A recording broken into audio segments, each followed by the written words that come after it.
welcome back to the channel. Guys, what if I told you that you could purchase a console, never have to actually buy a game for it, and you would be good to go? Yeah, that's exactly what I did. And I did it as an unintentional experiment, but I realized this today, that I have owned the Xbox Series S for 2 years. Those 2 years, I have not purchased one game, not a one game for the Xbox Series S, or Xbox for that matter. I've owned an Xbox Series X in that time too. 0 games for the Xbox Series S.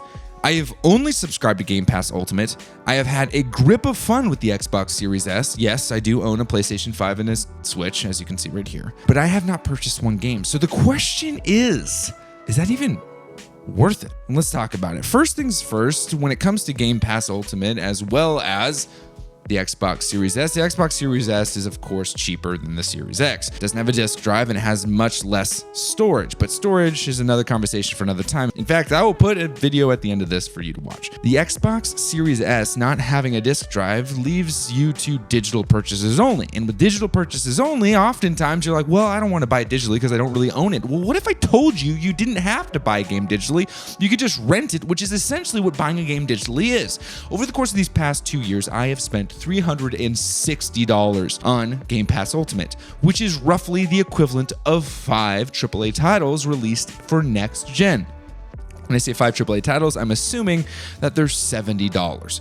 If they're not $70 and they're $60, then that's 6 games. Now, over the course of the past 2 years, would I have actually purchased 5, maybe 6 games from my Xbox Series S or Series X exclusively? Absolutely not. And as a multi-console gamer, I am looking at Xbox as a system that exists purely to grant me access to games that are available to me on a limited library, Game Pass.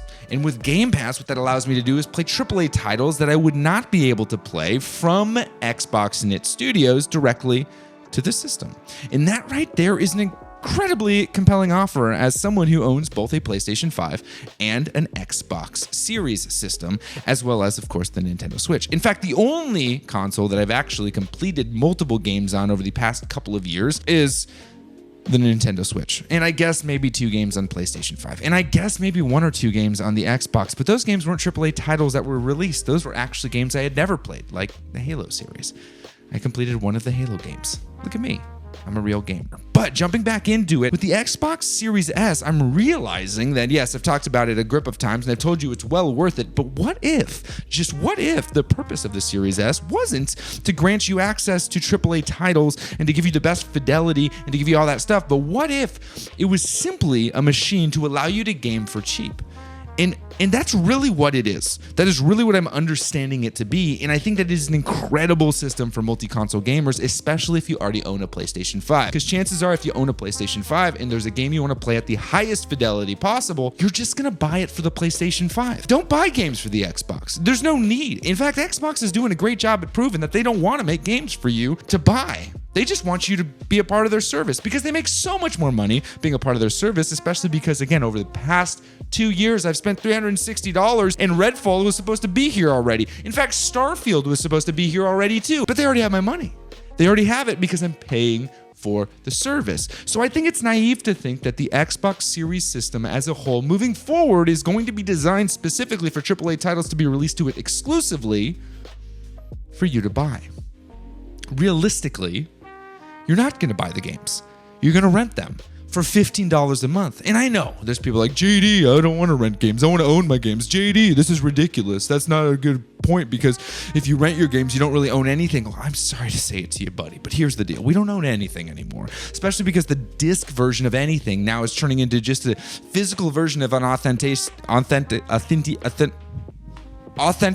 key, and when you lose that, scratch it, or do anything else other than have it digitally owned to your wallet or your machine or your account, you're SOL. In fact, digital storage versus physical storage is far more reliable. Digital storage as a whole, I mean, we've been transferring and switching to digital cloud-based storage systems because A, they're more secure, especially with encryption, and B, you can't lose digital storage. Now, yes, again, another argument is like, yo, dude, but what about all these different stores closing down? Okay, let me get coming close, okay? Coming close. The lighting, there we go, coming close. Here's the deal.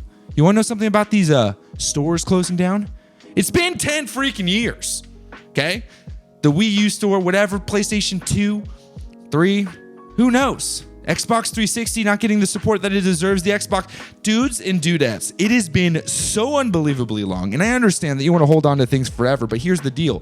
Back then, physical mattered. Right now, physical doesn't. And we need to understand the transitions there. So let's go back to the Series S. The Series S as a whole, as a console that I've owned for 2 years and played a lot, doesn't need games to be bought for it. Xbox kind of changed the game on that. You can own a console and never buy a game. And that, my friends, is why the Xbox Series S is worth it for many of you multi-console gamers. But here's the biggest thing. People often ask, will this receive full support for the entirety, the life cycle of Xbox?